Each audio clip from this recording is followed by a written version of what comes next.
Bonjour les Saiyans. Aujourd'hui je vous présente un nouveau format de vidéo alliant mes connaissances sur Dragon Ball, sur l'univers du modding et la présentation de mods. Je vais donc vous présenter les personnages et tous les ennemis issus des films, TV spécial et OAV, ainsi que leur modélisation dans le jeu Dragon Ball Xenoverse 2, que ce soit les personnages officiels ou les mods ayant été réalisés. Première partie, les films. 1986, la légende de Shenron. Le roi Goumès, qui est l'ennemi principal de ce premier film de Dragon Ball, à la base, il s'agissait d'un être humain normal, mais une maladie en décida autrement. Ce personnage n'a pas encore été réalisé en mode. 1987, le château du démon, ou la traduction du japonais, la princesse endormie du château du dieu démon. Lucifer, le roi des démons, qui signifie également le nom du diable. Lunch, elle apparaît essentiellement dans Dragon Ball et change totalement de personnalité à chaque fois qu'elle éternue. On a ici un très bon mode avec ces deux apparences. 1988, l'aventure mystique. Tao Pai Pai, assassin à renommée mondiale, c'est un tueur à gages. Il est également le frère de Tsuru Senin. Ce mode comprend 3 tenues, dont l'apparence cyborg. Général Blue, qui est un haut gradé de l'armée du Red Ribbon, ruban rouge, bon mode avec ses tenues différentes. Sergent Métallique, c'est le robot de l'armée du Red Ribbon, chargé de la protection du 3e étage de la Muscle Tower. Je pense que ce mode devrait être retravaillé, notamment au niveau du visage et de la veste. Tsuru Senin, qui est le rival de Kame Sennin depuis toujours. Nous avons ici un mode très ressemblant de ce personnage, qui est le grand frère de Tao Pai Pai. 1996, l'armée du ruban rouge ou la voix du plus fort. C8 ou Franky est un humain artificiel créé par le Dr Flap et le Dr Gero. Il devient très vite ami avec Goku. Une très belle modélisation pour ce mode, fidèle à l'animé. General White, c'est le maître de la Muscle Tower. Colonel Black, le numéro 2 de l'armée du Red Ribbon. Disponible avec et sans sa veste. Général Red, le chef suprême de l'armée du Red Ribbon. Il en est le créateur. 1989, à la poursuite de Garlic ou Rendez-moi mon Gohan. Garlic Junior, il veut les Dragon Ball afin d'obtenir la vie éternelle et de venger son père. Je vous ai mis ici 2 modes différents sous sa première forme et bien sûr sa deuxième forme avec une très belle modélisation pour ces modes. Nikki, c'est un démon chargé de la protection de Garlic Junior qui aura la lourde tâche de veiller sur Son Gohan. Ginger, il semble être le leader parmi les 3 démons aux ordres de Garlic Junior. Malheureusement, il n'a pas encore été fait en mode pour pouvoir compléter ce trio. Sancho, celui qui sera battu en combat singulier par Piccolo.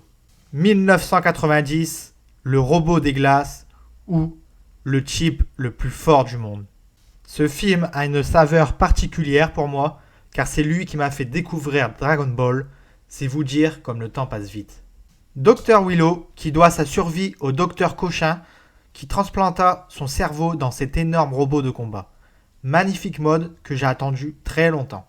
Dr Cochin. En fait, le docteur est un cyborg avec une apparence humaine. Il possède une mitrailleuse à la place de son bras gauche et sa canne est équipée d'un puissant système explosif. Mode parfait pour compléter avec ses propres créations de cyborg. Et Bifuria, il utilise une technique consistant à paralyser son adversaire par la glace. Kishime, possédant un puissant don, à savoir sa vitesse supersonique. Il donne aussi des coups de fouet chargés d'électricité. Bon mode, mais patientez encore un peu pour celui de Mastaklo que je vous mets en image.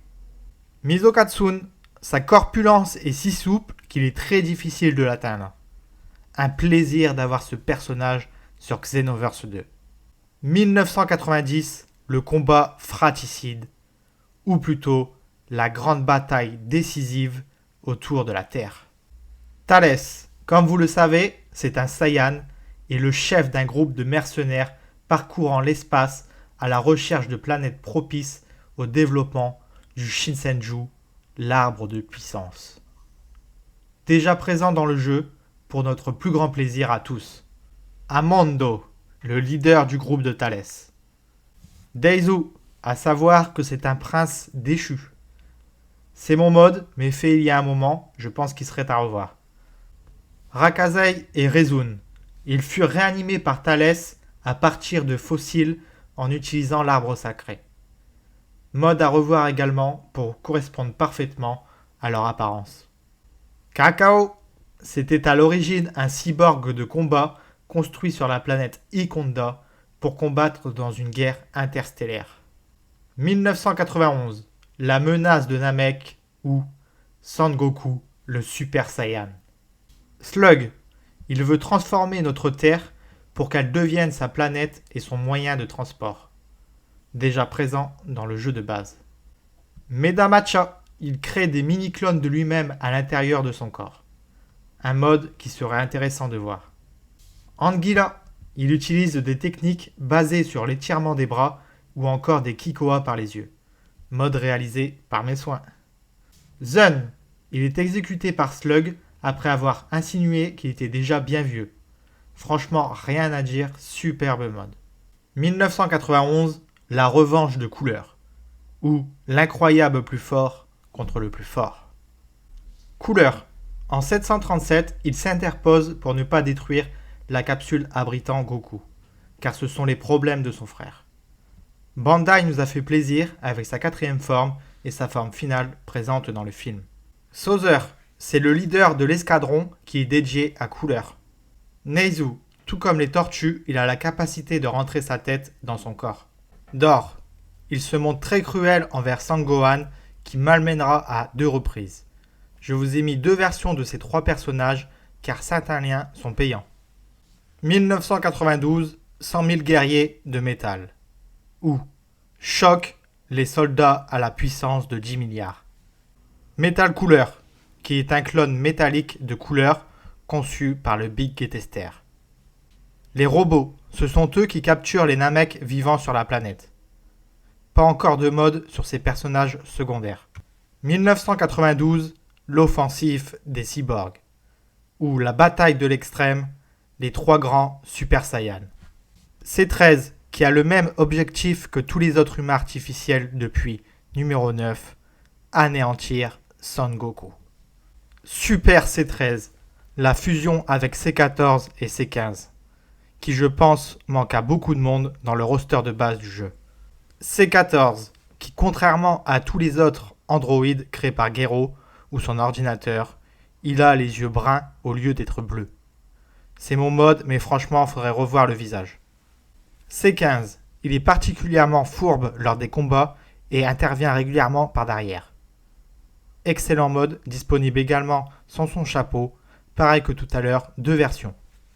1993, Broly, le super guerrier. Ou Brûle, combat sanglant, combat ardent, super combat décisif. Mon film préféré pendant très très longtemps. Broly, mon personnage favori, le légendaire guerrier qui apparaît une fois tous les 1000 ans.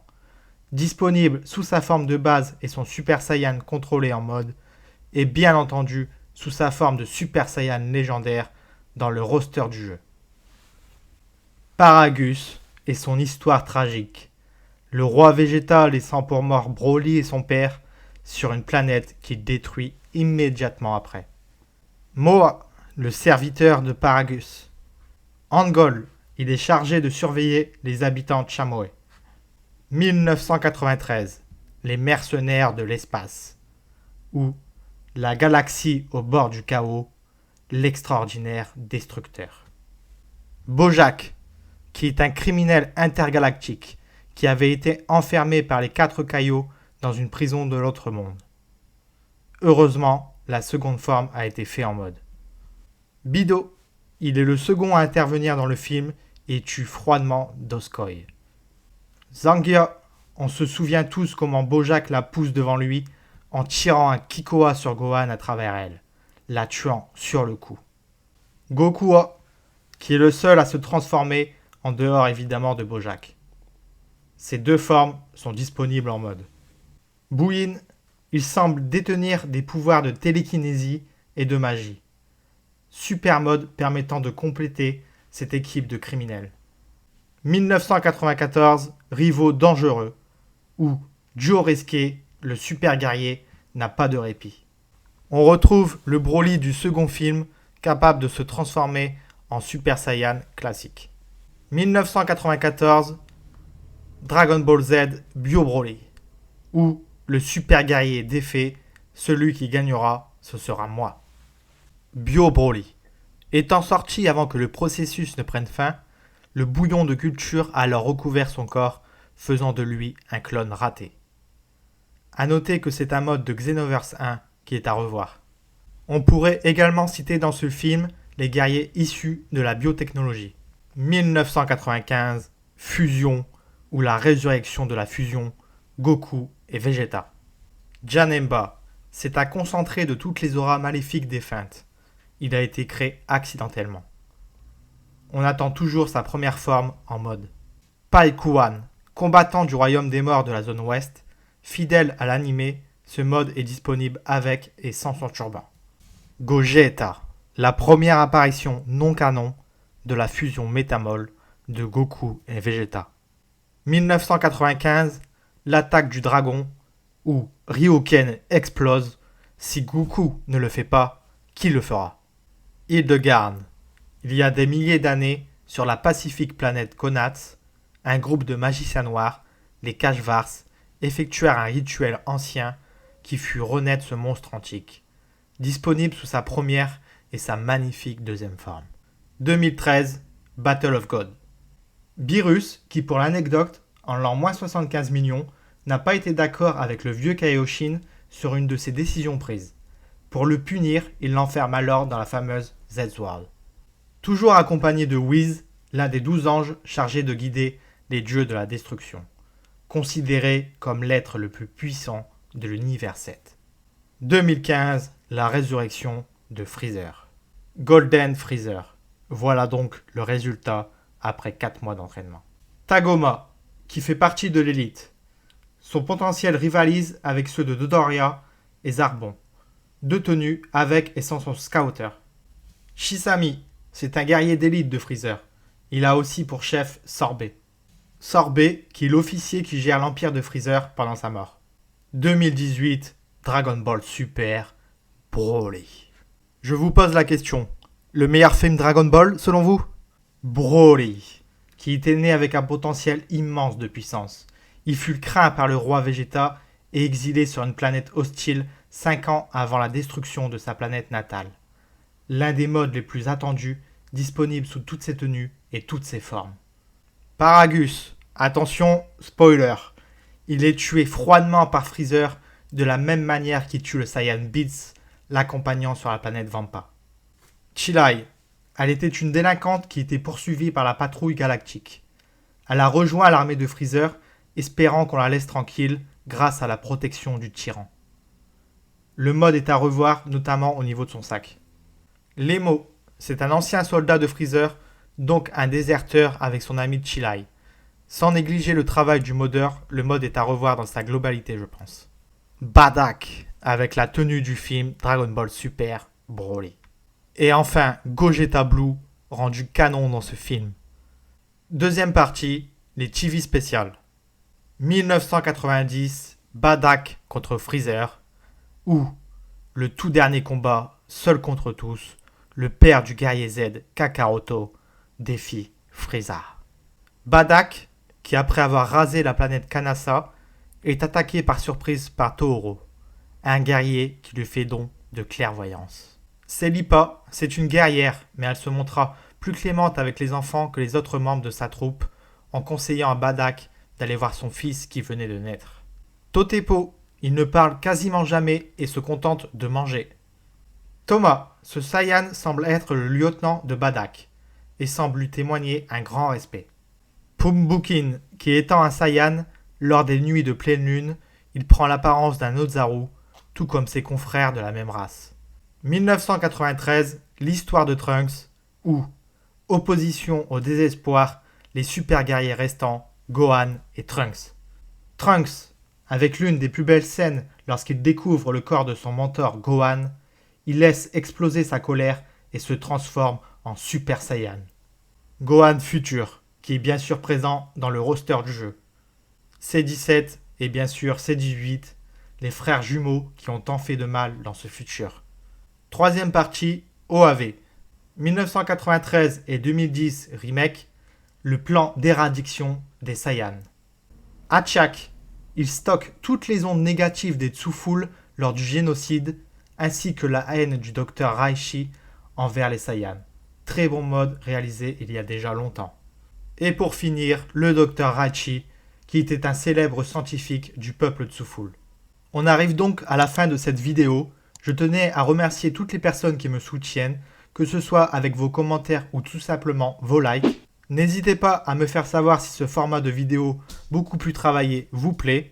Partagez un maximum les amis pour continuer à faire progresser notre chaîne car c'est également la vôtre. Sans vous, rien de cela ne serait possible. Je n'ai que deux choses à dire. Vive Dragon Ball et merci infiniment. A bientôt les Saiyans pour de nouvelles aventures.